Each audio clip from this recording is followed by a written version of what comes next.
Assalamualaikum warahmatullahi wabarakatuh. Waalaikumsalam Apa warahmatullahi kabar wabarakatuh. untuk Pak Muksin? Alhamdulillah, Iya, kabar baik. bertemu kita ya Pak ya di meja ini Ya. untuk podcast kita bersama Diskominfo Staper.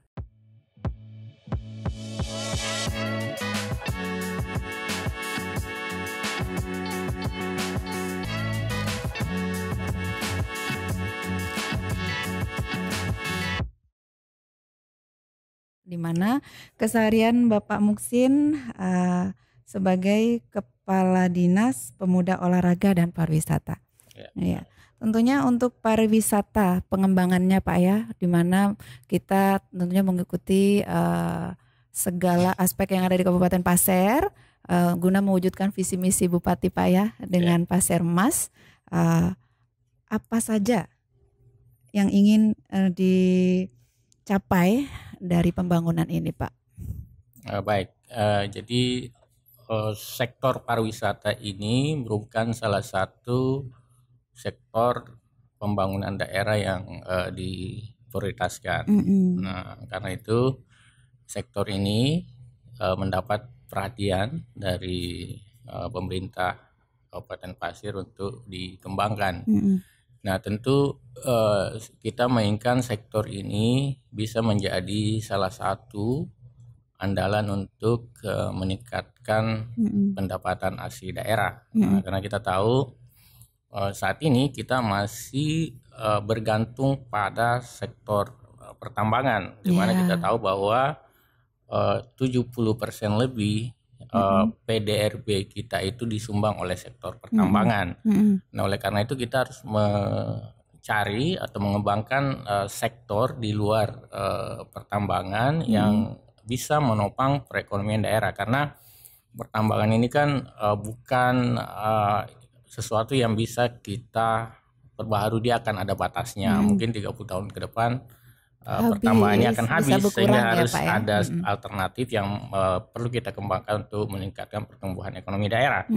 Nah, salah satunya adalah sektor pariwisata. Nah, sektor pariwisata ini punya potensi yang cukup besar untuk kita kembangkan, karena kita memiliki sekitar 100 lebih objek wisata yang potensi untuk kita kembangkan.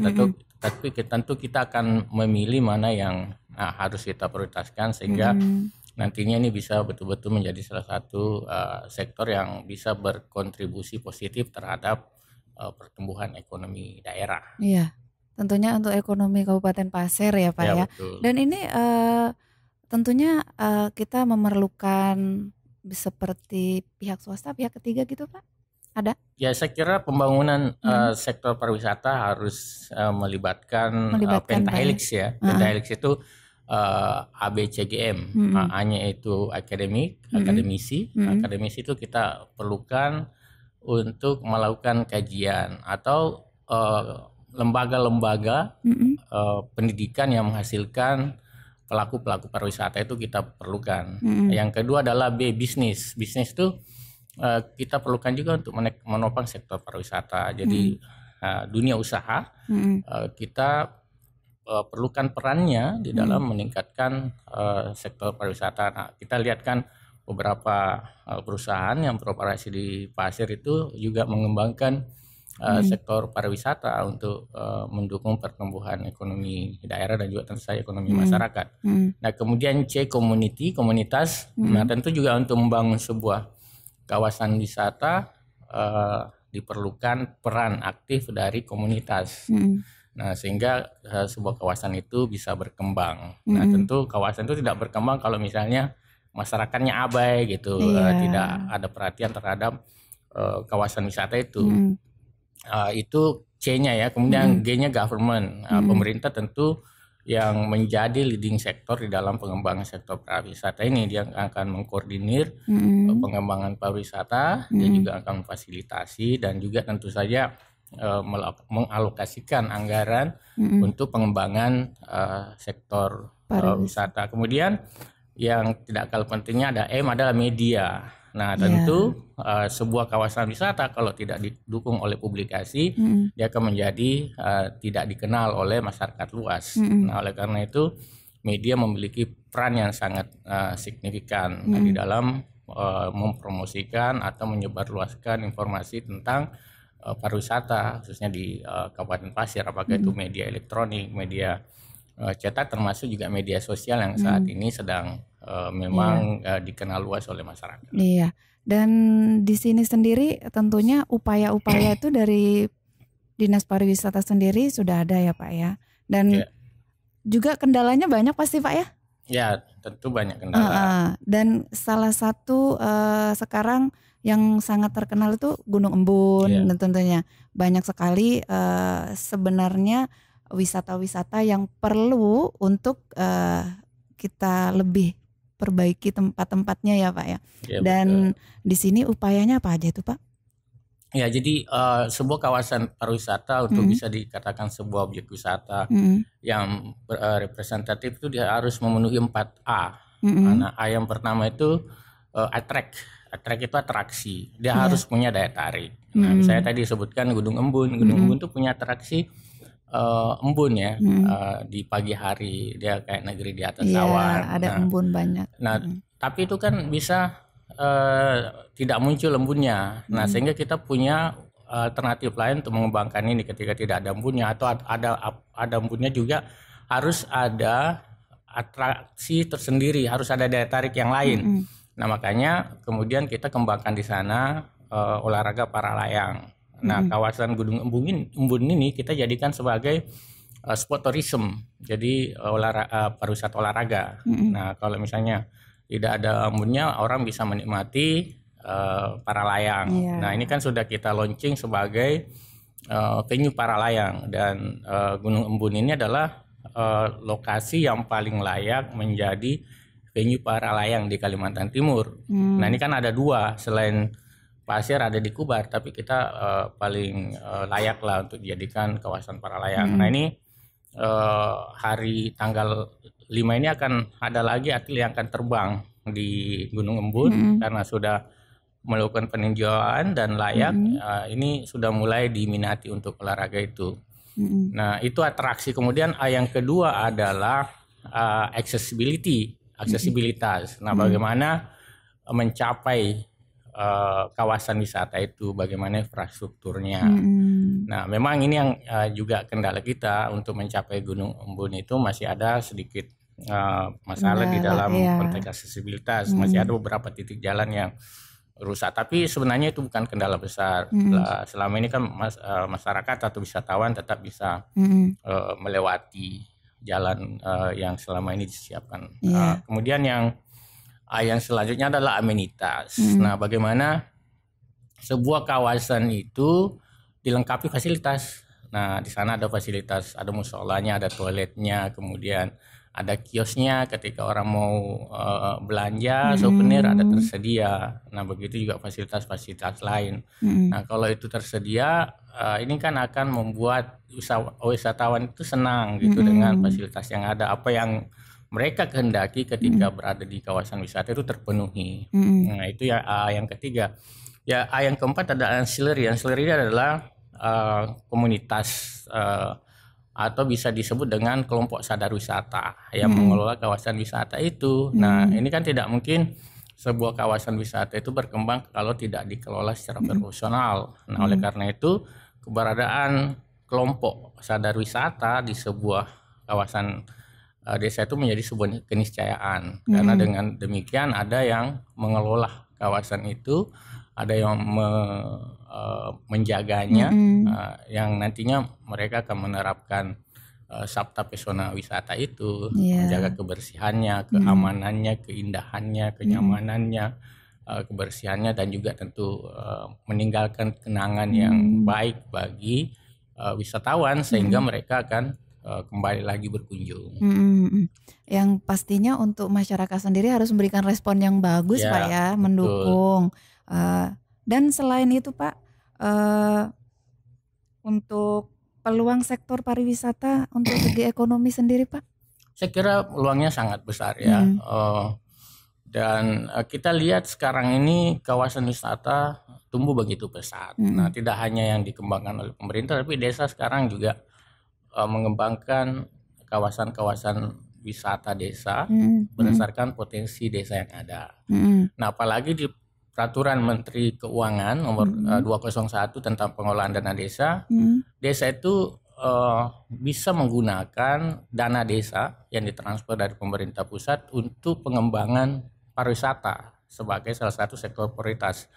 Jadi di Permenkyu itu pariwisata merupakan salah satu sektor prioritas yang bisa dikembangkan oleh desa dengan menggunakan dana desa. Nah, itu bisa. Nah, ini kan bertumbuh di mana-mana. Nah, kemudian selain wisata alam, juga wisata buatan, masyarakat juga saat ini banyak yang membangun kawasan wisata ya. Jadi saya kira kita menyambut baik itu, dan ini kan bisa berdampak pada pertumbuhan ekonomi masyarakat, juga selain pendapatan asli daerah, juga pendapatan asli desa. Tapi sebenarnya indikator pariwisata tidak bisa diukur dari situ saja, dari pendapatan asli desa atau pendapatan asli daerah, tapi juga sebenarnya harus diukur dari apa yang disebut dengan neraca satelit pariwisata daerah. Nah, neraca satelit pariwisata daerah ini sebenarnya perlu diukur. Saya sih berharap provinsi ini, melalui Dinas Pariwisata Provinsi ini akan melakukan kajian untuk melihat bagaimana neraca satelit pariwisata daerah atau Nesparda di Kaltim atau khususnya di Pasir. Nah, ini Nesparda ini untuk mengukur berapa pengeluaran dari seorang wisatawan ketika dia berwisata. Nah, kalau kita hanya mengukur PAD saja, itu kan kecil ya. Contoh ya, nah, ketika kita masuk ke kawasan Gunung Embun misalnya, lalu kemudian ditarik pembayaran 10.000. Katakanlah 10.000 ini masuk dalam PAD. Nah, itu kan dihitung dalam PAD. Nah, tapi jauh lebih besar yang tidak dihitung, tidak dikalkulasi masuk di PAD. Misalnya wisatawan itu akan belanja di kantin, dia akan makan ya, dia akan mengeluarkan uang. Nah, kemudian katakan dia ikut juga para layang, tandem para layang. Dia misalnya taruh tadi makan dia habiskan 50.000, terus kemudian para layang taruh 250. Kemudian dia mungkin ngojek dari ketika para layang kan dia di tempat para layang naik ke tempat lain ngojek misalnya 20.000. Itu sudah 300.000 lebih. Belum yang lain beli souvenir dan seterusnya. Ini kan lebih banyak dampak ekonominya kan dibanding dengan PAD. Nah, ini yang tidak pernah diukur. Nah, justru dampak ekonomi dari sebuah wisata itu justru jauh lebih besar sebenarnya. Nah, makanya nampak sekali, Pak, perhitungannya sebenarnya harus komprehensif. Jadi kalau orang menilai PAD-nya dari sektor pariwisata hanya kecil, hanya sekian ratus juta misalnya setahun. Padahal ada dampak ikutan lain yang tidak pernah dihitung. Itu sebenarnya yang potensi kemudian kita kembangkan gitu. Yang pastinya dengan adanya itu perekonomian meningkat secara nggak langsung kan, Pak ya. Memang nggak kelihatan secara nggak langsung di mana orang berjualan, nggak ada catatan, dan untuk PAD-nya sendiri sekian 10.000, tapi di belakangnya lebih banyak, dan tentunya sangat banyak sekali. Jadi kesempatan sendiri nih Pak, di luar sana ada mungkin wisata tempat yang belum terjangkau. Nah, ada cara sendiri atau bagaimana untuk mengeksposnya masyarakat harus ke Dinas Pariwisata atau bagaimana itu, Pak? Jadi tadi saya katakan di awal bahwa kita memiliki sekitar 120 lebih kawasan wisata yang potensi untuk dikembangkan, potensial untuk kita kembangkan. Nah, hanya saja tentu kita terbatas dari sisi finansial atau lokasi anggaran untuk mengcover semua kawasan itu. Nah, oleh karena itu pemerintah Kabupaten Pasir kan memprioritaskan kawasan-kawasan tertentu untuk dikembangkan. Titik-titik tertentu, nah, misalnya Pak, ya? Di kawasan Gunung Embun ini kan sudah terkenal oleh masyarakat, sudah dikenal secara luas. Nah, ini kita kembangkan. Kemarin tahun lalu kita sudah membangun amenitas di sana, ada gazebo, kemudian kios-kiosnya kita sudah benahi, lalu toiletnya juga sudah kita perbaiki sehingga dia bisa menjadi kawasan objek wisata yang representatif. Lalu kemudian di Tahura Latif Tangis itu juga kita kembangkan sebagai kawasan edukasi, kemudian juga kawasan alam ya, wisata alam itu terpadu di sana. Nah ini kita kerjasama dengan Dinas Lingkungan Hidup dari pembiayaan. Nah, kemudian kita mengelola itu juga sudah sedang berjalan tahun ini juga ada anggarannya. Nah lalu kemudian kawasan wisata di seberang. Nah di Sungai Tuak itu ada kawasan wisata terpadu yang kita bangun. Ada 4 segmen. Segmen pertama saat ini sudah selesai. Segmen pertama itu terkait dengan kuliner. Nah ini kuliner. Wisata kuliner yang saat ini sedang dikenal Wisbel mau dipindah ke sana Pak ya? Itu rencana kita pindahkan ke sana, ada 60 kios. Nah ini kan juga salah satu upaya untuk selain menarik wisata, khususnya wisata belanja, juga tentu untuk meningkatkan pendapatan para pelaku ekonomi kreatif dan juga pelaku UMKM. Nanti kedepannya kita kembangkan juga olahraga di sana, kawasan olahraga jadi terpadu, olahraga rekreasi. Nah kemudian ada dermaga yang akan kita bangun untuk susur sungai. Nah itu yang prioritas. Yang keempat, kita perusahaan sebenarnya Pasir Mayang, Pantai Pasir Mayang. Hanya saja kita terkendala dengan status Pasir Mayang ini masuk kawasan cagar alam. Nah ini kan agak sulit untuk mengembangkan kalau dia masuk kawasan cagar alam. Nah tapi nanti mungkin bisa kita buat dia terpadu antara warna-warni, kemudian Kelempang Sari, Pantai Pasir Mayang dan juga Pondong. Nah kita berencana akan membuat kapal wisata yang bisa menghubungkan 4 titik soalnya 3 kawasan titik ini. itu berdekatan sebenarnya Pak ya, tapi melalui jalur air. Betul, kita akan ke depan seperti itu. Lalu kemudian kawasan wisata religi dan budaya di Blengkong itu juga akan kita kembangkan. Nah tahun ini kan kita mendapatkan anggaran dari provinsi untuk pengembangan kawasan wisata religi dan budaya ini. Nah selebihnya kawasan-kawasan wisata yang lain yang tersebar di desa itu kita mendorong pemerintah desa atau masyarakat untuk mengembangkan itu gitu. Kan tadi sudah saya katakan di Permenkyu 201 itu tentang pengelolaan dana desa, mereka bisa mengambil dana dari desa, dari dana desa itu untuk mengembangkan sektor pariwisata. Nah kita tentu tidak lepas tangan. Nah kita dalam posisi pembinaan, kita membina kelompok-kelompok sadar wisata yang ada di desa itu. Kita sosialisasikan pengelolaan wisata yang baik, yang profesional. Nah kita fasilitasi itu, kemudian kita juga memberikan fasilitasi dalam konteks promosi. Nah kita kan sudah punya sistem informasi pariwisata daerah.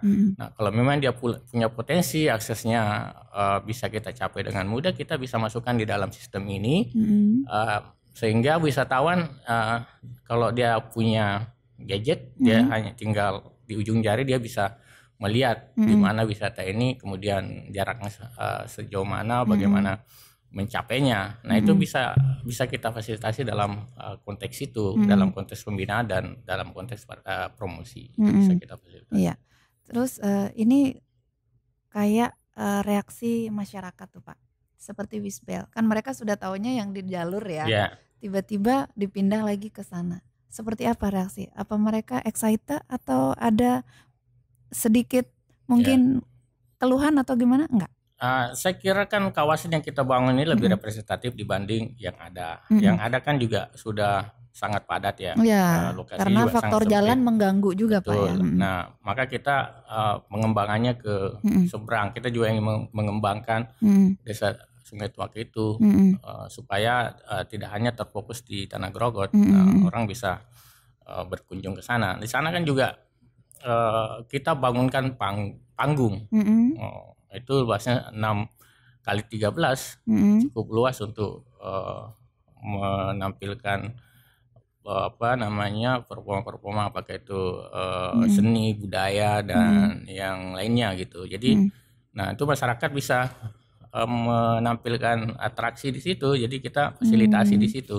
Jadi mereka tidak hanya menikmati makan, tapi juga dia bisa melihat hiburan. Pak ya, ada hiburan. Nah, makanya pengelolaannya kita wajibkan ada hiburan, setiap minggu itu ada hiburan. Jadi masyarakat bisa dihibur baik itu seni, budaya dan juga penampilan-penampilan yang lain. Nah, saya kira masyarakat excited. Mereka ingin menikmati suasana baru. Nah ini kan banyak yang kontak saya terkait dengan keberadaan itu.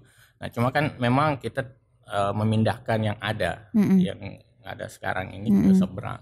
Iya. Yang 60 kios yang kita siapkan. Iya, yang pastinya memindahkan tapi tempatnya sudah disediakan. Sudah disiapkan. Iya. Dan tentunya kesempatan tuh untuk warga Sungai Tuak perekonomian mudah-mudahan nanti semakin lebih baik ya Pak ya. Ya, betul. Ya, karena mereka mungkin bisa berjualan, bisa tambahan lah ya Pak ya.